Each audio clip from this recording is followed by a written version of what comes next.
लिखा हुआ है काफिरों को मारो? कौन है ये काफिर? काफिर हम हैं। आपके कुरान में लिखा हुआ है आयत नंबर 26 में, जिस पे विवाद आज भी हो रहा है। आप जाइए अपना कुरान पढ़िए, अपने कुरान को सुधारिए, उसके बाद हमसे बात करिएगा। गलत होंगी तो अभी इस्लाम कबूल करूंगी। ऐसा माना जाता है क्या इस्लाम में कि जो इस्लाम को ना माने या जो काफिर है उसे मार दिया जाए, काट दिया जाए, उसके फैमिली को लूट लिया जाए? क्या ये किस हद तक सच है, और क्या उसको इस दुनिया में जीने का हक नहीं? माशाल्लाह भाई साहब ने बहुत अच्छा सवाल किया। वो कहता है कि मुझे ये गलत फहमी है और लगता है कि गलत है कि इस्लाम में काफिर को मार देना चाहिए, काट देना चाहिए।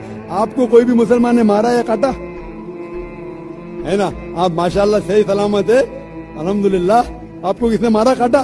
मैं जानना चाह रहा हूँ कि ऐसा कहीं है लिखा हुआ है या नहीं? Very good.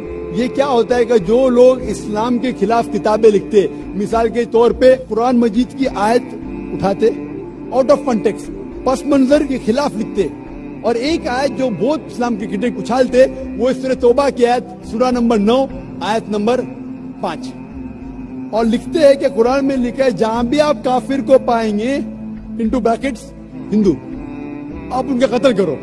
आप अगर कुरान मजीद खोलेंगे, तर्जुमा पढ़ेंगे, तो उसमें लिखा है जहां भी आप काफिर को पाएंगे कत्ल करो, लिखा है। लेकिन ये आउट ऑफ कॉन्टेक्स्ट है, पस मंजर के खिलाफ है।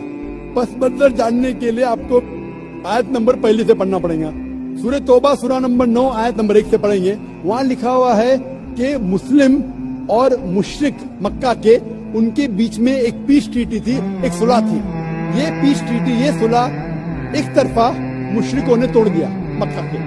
जब अल्लाह ताला आयत नंबर 5 पे आते तो कहते हैं कि हम तुम्हें 4 महीने का वक्त देते हैं, 4 महीने की मोहलत, आप सुधर जाओ वरना ऐलान जंग। आपने सुलह की थी, आपने सुलह को तोड़ी, 4 महीने का वक्फा, सुधर जाओ वरना ऐलान जंग। और फिर अल्लाह ताला कहते हैं सूरह तौबा सूरा नंबर 9 आयत नंबर 5 में, जंग के मैदान में जब भी आप काफिर को पाएंगे, मतलब दुश्मन जब आएंगे जंग के मैदान में, तो आप लड़ो, डरो मत। अभी कोई भी आर्मी जनरल आज की तारीख में, सिपा सलार, वो थोड़ी कहेगा दुश्मन आए तो भाग जाओ, वो कहेगा डरो मत, लड़ो, मारो।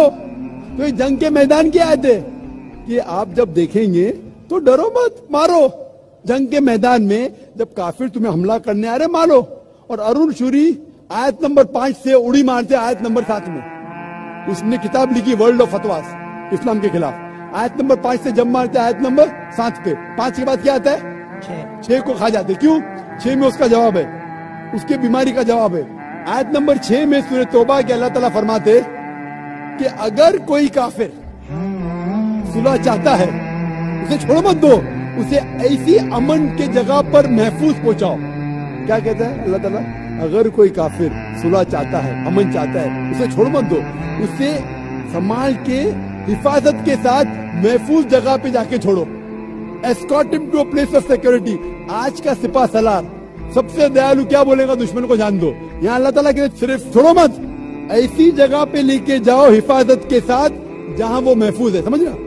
तो ये कुरान क्या आयत है? कोई लोग पसे मंदिर के खिलाफ कोट करते, और जहां भी जिहाद की आयत है, जंग के मैदान में जब आप मिलते हैं गैर मुस्लिम से, वो आपको कत्ल करने आ रहे, कत्ल करो। उसके बाद फौरन आप पढ़ेंगे सूरह अनफाल सूरा नंबर 8 आयत नंबर 60 के बाद 61 में लिखा है अमन बेहतर है।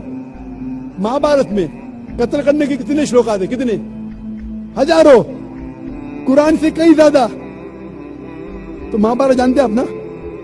जब मैं हिंदू से पूछता हूँ महाभारत में झगड़ने के कितने, लड़ने के कितने श्लोक है, तो वो हिंदू मुझसे कहता है के खिलाफ मैं कुछ नहीं कह रहा, क्योंकि हमारे धर्म में भी धर्म युद्ध है। सुनिए मेरी बात ना, धर्म युद्ध है बराबर।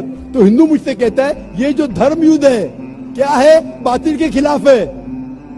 वो बातिल को झगड़ने का लिखेला महाभारत में। तो मैं कहता हूँ कुरान में भी वही लिखा है, किसका कत्ल करो? जो धर्म के खिलाफ है। आप समझे ना? धर्म युद्ध मतलब हक और बातिल के खिलाफ झगड़ा। तो बातिल को कत्ल करने का लिखा गया महाभारत में, वही लिखा है कुरान में। और भगवत गीता, भगवत गीता जानते? सबसे ज्यादा पढ़ी जाने वाली किताब भगवत गीता। श्री कृष्ण अर्जुन को सलाह देते हैं। अब जब भगवत गीता पढ़ते हैं, चैप्टर नंबर 1 भाग नंबर 1 श्लोका नंबर 42, 43, 44, 45, उसके अंदर अर्जुन कहता है, झगड़ा होता है अर्जुन पांडवास और कौरवास। पांडवास 5 भाई, कौरवा 100 भाई है। अर्जुन जंग के मैदान में हथियार को जमीन पे रखता है और कहता है मैं जंग के मैदान में निहत्था मरना पसंद करूंगा बनिस्बत अपने रिश्तेदार से झगड़ा करूं। उसके फौरन बाद चंद श्लोक बाद भगवत गीता भाग नंबर 2 श्लोका नंबर 2 और 3 में श्री कृष्ण कहते, क्या कहते, ए अर्जुन तू बुज़दिल कब से हो गया? ये गलत ख्यालात तेरे दिल में आए कैसे? तू नपुंसक कैसा हो गया? इंपॉर्टेंट। श्री कृष्ण अर्जुन को क्या बोलते हैं? इंपॉर्टेंट, नपुंसक। कौन कह रहा है? श्री कृष्ण अर्जुन से। बुज़दिल कब से हो गए? क्षत्रिय का धर्म है लड़ना। फिर भगवत गीता भाग नंबर 2 श्लोका नंबर 31, 32 और 33 में कहते क्षत्रिय का धर्म है लड़ना। अगर आप नहीं लड़ेंगे तो आप सफलता पाएंगे नहीं। क्षत्रिय वो खुश नसीब है जिसे लड़ने का मौका मिलता है। और अक्सर लोग कहते हैं, एतराज करते इस्लाम के दुश्मन, क्रिटिक्स, हमारे अल्लाह के रसूल ने एक हदीस में कहा था कि जिहाद के मौके पे जब मुजाहिद जंग के मैदान में जाता है, उसका कत्ल होता है तो वो जाता है जन्नत में। लिखा है सही बुखारी में किताबुल जिहाद जिल्द नंबर 4 हदीस नंबर 46 कि जंग के मैदान में जब मुजाहिद जाता है, उसका कत्ल होता है तो वो जाता है जन्नत में। अगर वो जिंदा वापस लौटता है तो उससे दुनिया की दौलत मिलती है। अक्सर लोग बोलते कैसा मजहब है, लड़ने पे कत्ल करने पे जन्नत जाएगा, गलत मजहब है। लेकिन भगवत गीता पढ़ेंगे भाग नंबर 2 मंत्रा नंबर 37 श्री कृष्ण कहते अर्जुन से, ए अर्जुन उठ के लड़। अगर तेरा कत्ल हो जाएगा तू स्वर्ग में जाएगा, अगर जिंदा वापस लौटेगा तो उससे दुनिया की दौलत मिलेगी। हू बहू जो अल्लाह के रसूल मोहम्मद सल्लल्लाहु अलैहि वसल्लम कहते हैं सही बुखारी में, वही भगवत गीता में लिखा है। तो अरुण शूरी जब तनकीद करता है कुरान के बारे में, उसने खुद अपनी भगवत गीता पढ़ा ही नहीं। अरुण शूरी ने महाभारत भी शायद नहीं पढ़ा। अगर महाभारत और भगवत गीता पढ़ा होता तो कुरान में मिस्टेक निकालता ही नहीं। आप समझ रहे? तो ये मिस्टेक नहीं निकाला। मैंने कब का आप निकाल रहे भाई? मैं अरुण शूरी की बात कर रहा हूँ, मैं अरुण शूरी की बात कर रहा हूँ। तो मैं आपको जवाब दे रहा हूँ, आपने बिल्कुल सही फरमाया कि ये गलत फहमी है कि लोग कहते हैं कि इस्लाम में लिखा हुआ है कि काफिर का कत्ल करो। ये कहाँ नहीं लिखा है? ये लिखा है जंग के मैदान में। तो आपने जो सवाल किया था कि कुरान में ऐसा नहीं लिखा है काफिर को कभी मारो, तो इतने मुसलमान आपको छोड़ते थे क्या? छोड़ते थोड़ी थे। ये गलत फहमी है, आप समझे ना?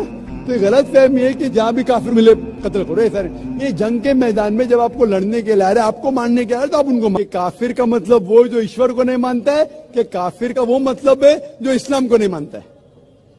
काफिर का सही मतलब है जो सही ईश्वर को नहीं मानता है। अगर आप गलत ईश्वर को मानते तो भी काफिर है। और सही ईश्वर का मतलब आपको इस्लाम में ही मिलेगा। इस्लाम के मानी है अपनी ख्वाहिशें ईश्वर के हवाले करना।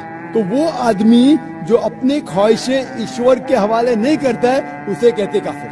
अगर एक शख्स कहता है मैं ईश्वर में मानता हूँ लेकिन ईश्वर की बात को नहीं मानता है, तो भी काफिर होता है। आप समझ रहे ना? तो मुस्लिम का मतलब ये नहीं कि जिसका नाम सुल्तान है, जाकिर है, मोहम्मद है। मुस्लिम का मतलब वो शख्स जो अपने सारे ख्वाहिशें ईश्वर के हवाले करता है, उसको कहते मुस्लिम। और जो अपनी ख्वाहिशें ईश्वर के हवाले नहीं करता है और कहता है कि जरूरत नहीं है, उसे कहते काफिर। तो अगर आप कहेंगे क्या मैं ईश्वर को मानता हूँ, बुत परस्ती नहीं करता हूँ, लेकिन फिर जो ईश्वर का कहना नहीं मानते और बोलते जरूरी नहीं है, तो उसे कहते कुफ्र। कुफ्र अरबी लफ्ज है जिसे कहते छुपाना, टू कंसील या रिजेक्ट करना, नहीं मानना। तो अगर आप ईश्वर की बात को भी नहीं मानते तो भी आप काफिर हो जाते। आप मतलब कोई भी शख्स नाम चाहे अब्दुल्ला हो, सुल्तान हो, राजेश हो या रामू हो, कुछ भी हो, अगर वो ईश्वर की बात को झुटलाता है, रिजेक्ट करता है, उसे अरबी में कहते हैं काफिर। बेशक। और मैं ये भी जानना चाहूंगा, जब मैंने इस्लाम के बारे में जानना चाहा तो मैंने इस्लाम के बारे में कुछ जो भी जाना, तो उसमें मुझे कहीं ऐसा लगा कि ये सच नहीं हो सकता। इसीलिए मेरा ये मिसकंसेप्शन है या ये सही है, मैं ये आपसे जानना चाहूंगा।